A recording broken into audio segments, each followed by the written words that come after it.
Well, this starts National Cybersecurity Awareness Month, and we have a really interesting story. Our guest here, Gary Malewski, is with the company Snoopwall. Gary, thanks for being here. It's an interesting and alarming story that you have about this study.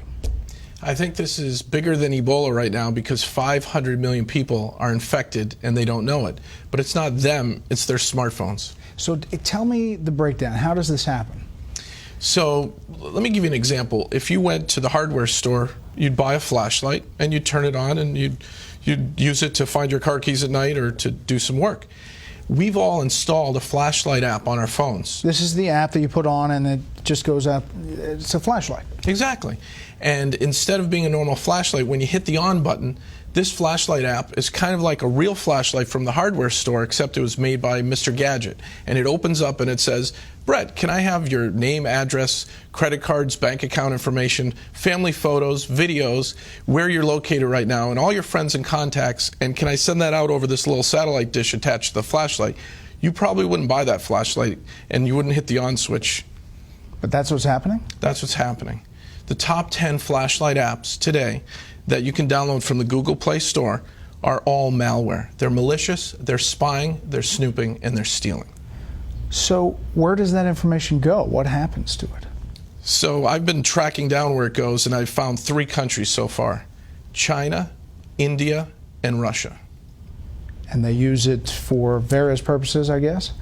They use it pretty much, it seems, for criminal purposes, but if a nation state wants to collect a lot of information on Americans, this is a great way to do it because everybody installs a flashlight app.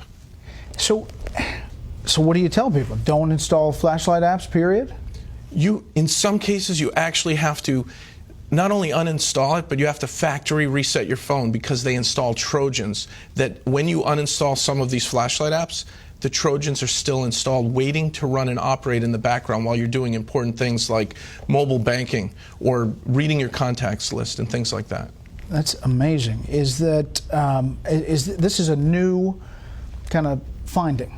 It's a new finding. So at Snoopwall, I had my team do a vulnerability assessment of the top 10 flashlight apps, and we created a threat report, which we put on our website, that shows that because this is the most downloaded app, I was always wondering why things were happening in an odd way on my phone, where my GPS was being activated and my contact list. So I had my team look into it, and we discovered this. This is brand new information. Top 10 flashlight apps, 500 million downloads, all acting in a very malicious way. So if you're telling somebody now, what would you tell them to do? Drop that app and restart your phone? Drop the app, go back to where you bought your phone and ask them for help on a factory reset. Back up your contacts before you do a factory reset. Back up just core information that's important to you, maybe some family photos and your contacts list. And then really just go for a factory reset, which wipes all the hidden data areas where the malicious Trojans are getting installed. Now, are you hearing anecdotally that this is happening? People saying there's something weird's going on, or I mean, obviously you did your own investigation, but are people reporting it? People reported this to the FTC, and the number 2 flashlight app was sued by the FTC, and they just recently settled. They had 50 million downloads at the time, and Brightest Flashlight, which most of us have on our smartphones, had to, in the settlement, agree to put up a privacy policy before you run their app. The privacy policy, Brett, is 25 pages of legalese saying, yes, we spy on you, yes, we geolocate you, yes, we want your mobile data off your phone. We want all this info, accept or don't run our app. And most people don't read it and they hit accept. That was their settlement with the FTC. So you just scroll down, as many people do, and through all of the legalese, and people push accept. You don't even have to scroll. The buttons are right there on the front page of the new version of Brightest Flashlight app, and they're up to 100 million downloads now. How big a deal is cybersecurity now? We hear about it, we do stories about it, but how big a deal is this for our culture as we get more and more people with phones, smartphones, and using their computers? I'm worried about kids, teenagers, families that, you give your kid an iPad or a Droid tablet and you let them play and they install apps that do these things, that geolocate your children.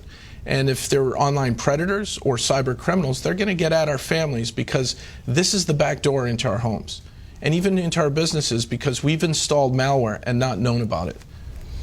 So you would recommend going to the hardware store and getting the flashlight instead of actually getting the app? Get a real flashlight, or look for a flashlight app that's under 100 kilobytes, because the ones that spy on you, it tells you their file size, they're 1.2 megabytes to 5 megabytes. Those are big files to just turn the light on and off. So if you find a really, really tiny flashlight app, a privacy flashlight, you'll be safe. Wow, that is unbelievable news, and thank you for coming in. Again, the website? Snoopwall.com. Okay. Gary, thanks a lot. Brett, thank you.